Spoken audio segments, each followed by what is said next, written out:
Hello everyone. We the Meta group here are here to conduct the activity 2, that is pre-talk topic. Myself Aditya, and I am the group leader of the Meta group. And my topic is right time to be an entrepreneur. In India, the hottest and latest topics are entrepreneurship, startups, stock marketing, etc. Firstly, I would like to explain what is entrepreneur and what is entrepreneurship. A person who creates a business and takes the most amount of risk and enjoys the most amount of profit is called as entrepreneur. And the process of setting up this business is called as entrepreneurship. There is no doubt that starting a business can be life's most fulfilling adventure, as you can pursue your passion and gain some valuable experience, and you can also earn some rewards. As we know that to carry out your passion, there is no age limit. Some of them can do it when they are young, while some of them can do it after they get retired. Because of the startups, because the startups are very risky, the right time to start them is when you can sustain some amount of risk. There is new show on television called Shark Tank India, where the new entrepreneurs come to the show to gain investment in exchange of their equity of their company, show their business models and startups to the big businessmen, so called as sharks. I watch that show daily. I see that some of the entrepreneurs are of age 20, some of them are of age 30, and some of them are above 50 also. Some of them have left their job, some of them have left their houses. Therefore, according to my point of view, there is no proper or right time to be an entrepreneur. You can be an entrepreneur and carry your passion when you have your risk management is minimum. Therefore, that's all from my side. Thank you. I call Sanket to speak. Hello, my name is Sanket Dadas and my topic name is it coding future or no future? Coding is the future of the world. Coding is an essential skill in the future because it is an important part of the digital transformation. It is the language of computers and all they do. It has become a basic requirement for acquiring many jobs these days, with many companies looking for employees who have a strong grasp on coding knowledge. The number of jobs that require coding skills will grow exponentially because most service and products are being digitalized. It means they will work on virtual environment and without coding skill it would be hard to make them work successfully. There's a lot more to coding than just writing code and executing it. One must also know when to use the right piece of code for the desired outcome. Coding is the process of transforming program or task into language that is understandable to computer. The definition of coding is when you convert your problem into series of commands for computer. This can be done through coding languages that are created order to solve the problems. The most commonly used languages are Java, Python, C++. Coding is a crucial as it allows humans to talk to machines. This makes it easier for us to build the complex programs and computer system that we want. Coding is not a skill that all web designers and developers are familiar with. However, becoming important for the future of web designers and developers to learn this skill. Coding has become a valuable skill in order to create the best user experience for website users. Web designers who do not know how to code are at disadvantage because they cannot create website as efficiently or effectively as their counterparts who know has to code. Children are naturally curious and eager to learn. Programming is one of the most popular fields in the technical industry, and parents can get their children interested in programming at an early age by providing them with a basic knowledge of coding through games. An early introduction to coding opens up opportunities for children to explore the world of technology. It is also allows children to acquire skills that they can we use in future careers. Thank you. I call Prithviraj to speak. Hello everyone, my name is Prithviraj Narendra Gaikwad and my subject name is Change in Traditional Schooling Ways. Let's start with some interesting facts. India produces more number of engineers than the whole population of Switzerland. Then also, in science and researches, Switzerland comes at number one. After the independence nation of the India, India has got zero global level of awards and researches in the science, and USA got more than 100 plus. According to the ASAR report, 83% of Indian educated Indians are unemployable. And to find the root cause of this problem, we have to go little back in the history. When Britishers come to India, there were two major problems in front of them. First one is communication, and the second one is they need workers to they need clerk workers to do their work without asking being too much question. So for that they give us the Act of English 1835. Because of this act, the both of their problems get sorted. And after that, uh, English have too much obsession in the India also. The countries like China, France and Russia don't have too much obsession in the India for the English. Have you ever seen the foreigner peoples learn English to work in India? No. In the India, if your English is not good, it is said to be poor communication skill. Thanks to the thanks to the groups like TPO. See, one more point. In the India, 5 years of IS officer is called to be outdated, but so many years our Indian education system is not. In government school, English is the compulsory subject. For learning almost 12 years of English, then also we can't speak it in. Or our friends and sister also can't speak the English because English needs environment to learn, not classes to attend. That's one major point. After that, we all know that a plus b whole square is equal to a square plus 2ab plus b square. But we don't know that how to use it in real life. But if you write 3ab in the place of 2ab, more number of people say that how 3ab is wrong. But no one tells you how 2ab is wrong and how to use it in real life. The techniques used in kindergarten school are million times better than the techniques used in government school. In the government school, they teach everyone the same thing, the same syllabus, same chapter and same thing, without noticing the everyone's different skills and different interest. See, if you consider lion, fish, elephant and monkeys in one straight line and tell them to climb one tree, the lion, fish and elephant gonna fail. They're gonna fail for their whole life. For whole life they're gonna think that they are incapable of doing everything except the monkeys.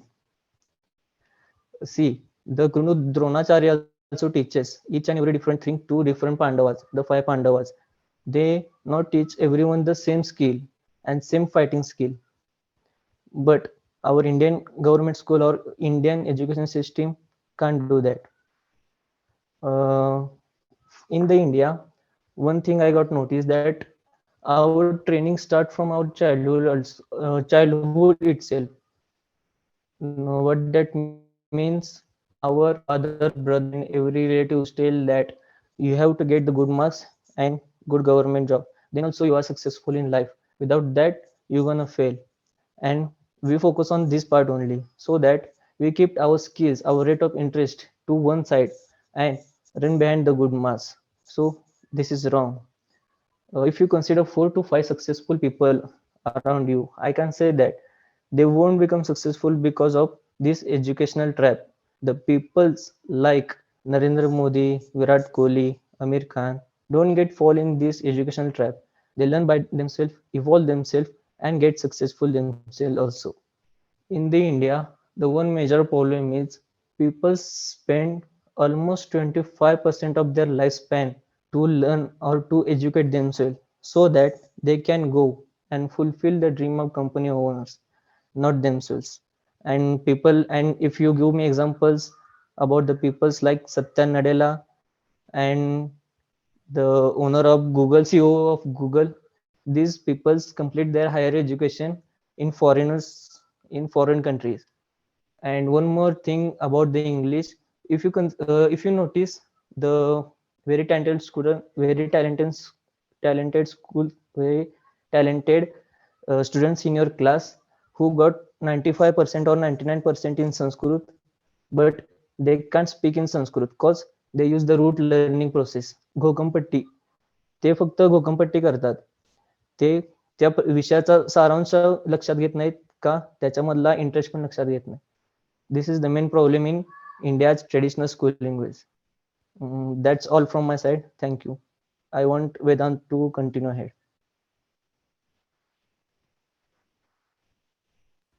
Good afternoon to all. My name is Vedant Sanjay Kumar Patil. I am going to deliver a speech on shortage of semiconductor and electronic chip. Semiconductor chip is an essential component of electronic devices, enabling advances in communication, computing, healthcare, military system, transportation, clean energy, and countless other applications. China leads the production of semiconductor chips in the world according to data from United Nations. The 2020-21 presented the global chip shortage is an ongoing crisis in which demand semiconductor chip is greater than supply, affecting more than 169 industries and has led to major price increases, shortages. There is a quiz among us consumers for automobiles, graphic cards, video games, consoles, computers, and other products that require semiconductors. The cause of global chip shortage crisis is the combination of different events with the snowball effect of COVID-19 pandemic. Being the primary reason, an increase in remote work and remote learning caused a surge in demand for computer network peripherals and other consumer electronics with chips. Expect this semiconductor shortage is last until early 2023. Deloitte said in new report released Wednesday. The Indian government must focus on boosting semiconductor production in India could go a long way in establishing the country as a global hub for electronics goods, besides creating jobs and attracting investments from top firms around the world.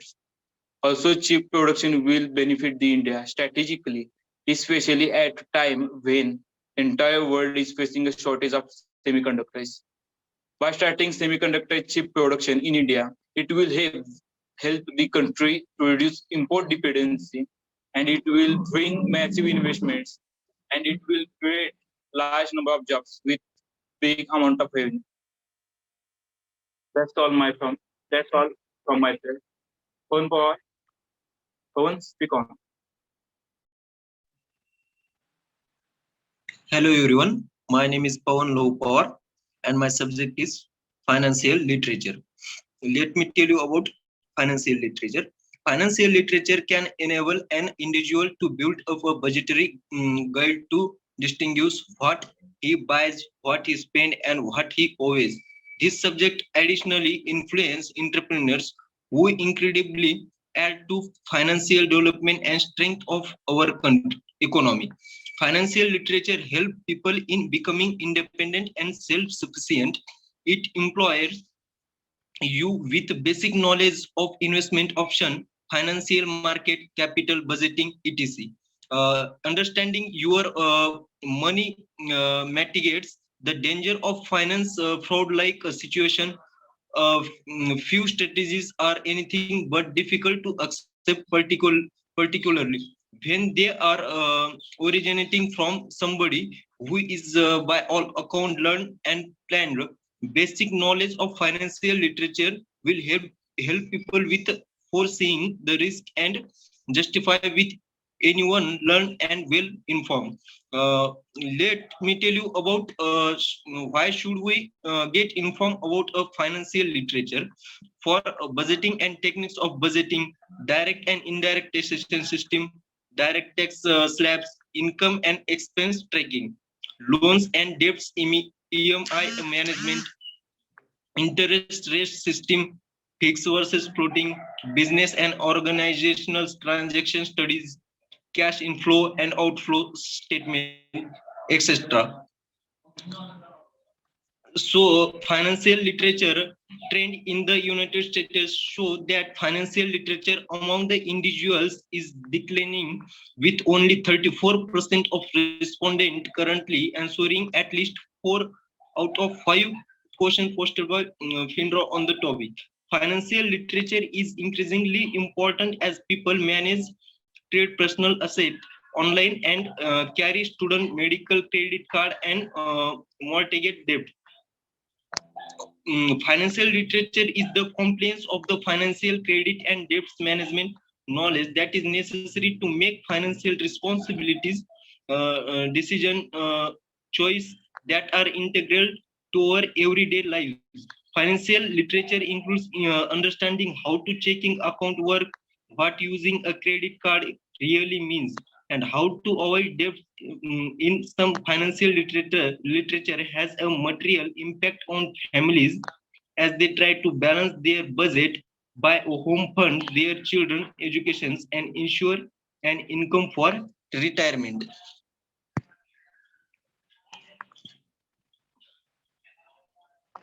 Financial literature is a possession of the set of skill and knowledge and allow individual to make informed and effective decision with allow of their financial resources. Rising interest in personal finance is now a focus of state-run program in countries including Australia, Canada, Japan, and the United States and United Kingdom. Understanding the basic financial concept allow people to know how to navigate in the financial system. People with appropriate financial literature training on organization for become cooperation and development.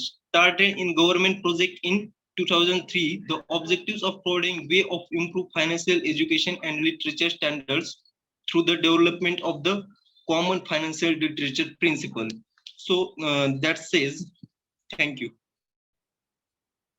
I call Madan to speak. I am Madan Patil. My topic name is marketing tactics.